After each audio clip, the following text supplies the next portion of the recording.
මහමිනිහගේ පුතණ්ඩියාගේ දැන් හොදන්න දෙයක් නැහැ. උඹත් ඵලයන් දැන් හත් කඩප්පුලියෙක්.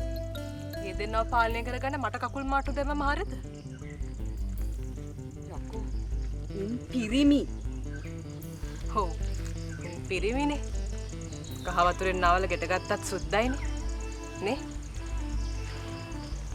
උඹ කෙල්ලියක්. හරියට වීදුරු බඩුවක් වගේ.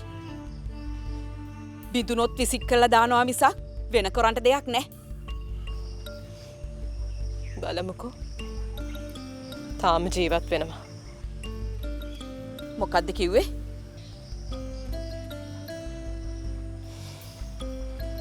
බාලේ පිතුවසේ තිෂ්ඨෙක් ප්‍රාණිගාහශ්‍ය යෞවනේ ප්‍රතානං හරිතරි ප්‍රේතේ නබජෙත් ශ්‍රී ස්වතන්ත්‍රතාං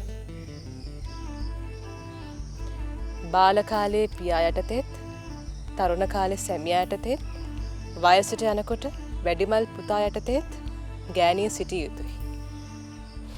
උන්ට ස්වාධීන වීමට ඉඩ නොදිය යුතුයි. කවුද ඌව කියන්නේ? බමුණු